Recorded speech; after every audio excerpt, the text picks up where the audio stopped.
ওর মতো কি আমরা মদ্যপ অবস্থায় থেকে সব সময় যে মেন্টাল ক্যাপাসিটি এত দুর্বল যে আমরা এটা বুঝবো না সে আসলে কাকে টেনেছে। আমার মনে হয় অতি দ্রুত তাকে পাবনা অথবা যে কোনো জায়গায় হোক যেখানে মেন্টাল হসপিটাল আছে সেখানে নিয়ে গিয়ে তাকে মানসিক চিকিৎসা দেওয়া উচিত।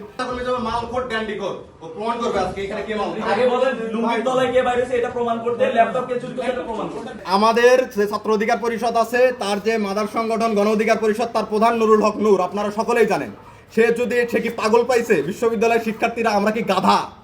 আমরা কি খাই? তার মানে আমাদের ওর মতো কি আমরা মদ্যপ অবস্থায় থেকে সব সময় যে মেন্টাল ক্যাপাসিটি এত দুর্বল যে আমরা এটা বুঝবো না সে আসলে কাকে টেনেছে। সে ইন্টেনশনালি ভায়োলেন্স করার উদ্দেশ্যে এবং আমাদেরকে উত্তক্ত মানে একদম ভায়োলেন্স যাতে আমরা তার উপরে অ্যাটাক করি। সে এর আগে দেখবেন জাতীয়তাবাদী ছাত্র দলের যারা নেতৃবৃন্দ আছে তাদের উপরে সে অ্যাটাক করেছে বিভিন্ন সময়, এখানে যাওয়া ওখানে সেরাসিরি, এখানে মানে এইটা। এক্সট্রিম মশার কয়েল প্ল্যান্ট ফাইবার দিয়ে তৈরি, তাই সহজে ভাঙে না, সুগন্ধিযুক্ত ও নিরবিচ্ছিন্নভাবে জ্বলে। ডেঙ্গু চিকুনগুনিয়া বাহি সহ যে কোনো মশার বিরুদ্ধে দেয় এক্সট্রিম সুরক্ষা।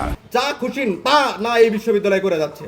তো সেই জায়গা থেকে আমরা মনে করছি সে উন্মাদ হয়ে গেছে, তার মানসিক অবস্থা খুবই খারাপ এবং তার চিকিৎসা দরকার। এবং বিশ্ববিদ্যালয় প্রশাসন এর আগেও ছাত্রদলের ভাইয়েরা দাবি জানিয়েছে, সে কোনোভাবেই তার চিকিৎসার ব্যবস্থা করাতে পারে নাই। আমার মনে হয় অতি দ্রুত তাকে পাবনা অথবা যে কোনো জায়গায় হোক যেখানে মেন্টাল হসপিটাল আছে সেখানে নিয়ে গিয়ে তাকে মানসিক চিকিৎসা দেওয়া উচিত। কেননা এরকম একটা উন্মাদ যদি বিশ্ববিদ্যালয়ের বিভিন্ন জায়গায় ঘোরাফেরা করে এটা কিন্তু বিশ্ববিদ্যালয়ের জন্য খুব ক্ষতিকর। কেননা কখন কাকে কোথায় কামড় দেয় তার ঠিক নাই।